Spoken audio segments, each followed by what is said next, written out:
दर्शकबिन नमस्कार, म विश्वास सुवेदी। दर्शकबिन अहिले ब्रेकिङ न्युज छ। गृहमन्त्री सुदन गुरुङले चाहिँ अन्ततः आफ्नो पदबाट राजीनामा दिएका छन्।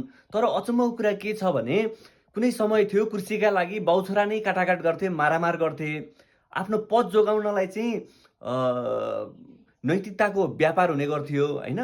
अब अहिले एउटा सामान्य प्रश्न उठ्दैमा गृहमन्त्रीले यति ठुलो डिसिजन, यति ठुलो निर्णय त्याग गर्नुलाई चाहिँ तपाईँहरूले कसरी लिनुभएको छ?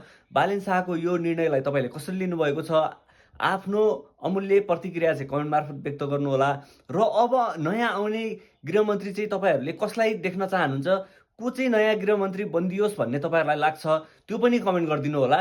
र साँच्चै नै अब नयाँ आउने गृहमन्त्रीले सुदन गुरुङको रफ्तारलाई पक्र्न सक्ला त? यस विषयमा पनि एउटा चाहिँ एकदमै खुल्दुली हुने खालको चाहिँ विषय हो। अब तपाईँहरूलाई चाहिँ आफूलाई मनमा लागेका प्रतिक्रियाहरू चाहिँ कमेन्ट मार्फत व्यक्त गर्नुहोला।